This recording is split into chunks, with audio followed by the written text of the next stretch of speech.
Steven জিজ্ঞেস করলেন, memory বাড়ানোর দরকার কি, আর এতে কিভাবে মানুষের সাথে কানেকশন তৈরি হয়? স্পলম্যান বললেন, আজকাল আমরা মেমোরির দরকারই মনে করি না। অনেকেই পাশের শহরে যাওয়ার রাস্তাও মনে রাখতে পারে না, জিপিএস বন্ধ হলে পথই খুঁজে পাবে না, কারোর ফোন নম্বরও মুখস্থ নেই। তাই আজকের দিনে ভালো মেমোরি একটা সুপার পাওয়ার, কারণ কেউ তোমার কাছ থেকে এটা আশা করে না।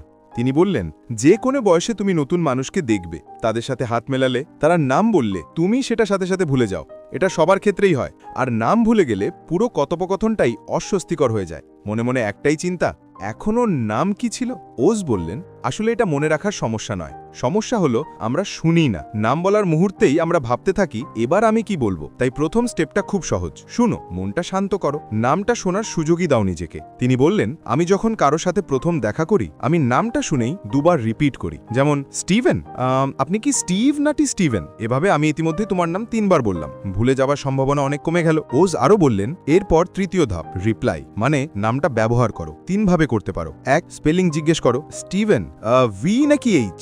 2, একটা ভিজুয়াল হুক দাও, জ্যাকব, দারুণ শার্ট, ভি নেকটা দারুণ লাগছে, এখন সে তোমার কাছে ভি নেক জ্যাকব। 3, কারো সাথে কানেক্ট করো। মজার ব্যাপার, আমার বোনের বয়ফ্রেন্ডের নামও স্টিভেন। এগুলো করতে সময় লাগে মাত্র 5 সেকেন্ড, কিন্তু প্রভাব বিশাল। তিনি বললেন, সবাই প্রশংসা পছন্দ করে, সবাই চায় গুরুত্ব পেতে, আর তুমি এভাবে হুক তৈরি করলে পুরো পার্টি জুড়ে ওই নাম তোমার ভুল হওয়ার কোনো সুযোগ নেই। এটা বয়স ভেদে সবাইতে কাজ করে। যদি তুমি তোমার বেস্ট ফ্রেন্ডের নাম মনে রাখতে পারো, তাহলে পার্টিতে অচেনা কারোর নামও মনে রাখতে পারবে, যদি ঠিকভাবে প্র্যাকটিস করো।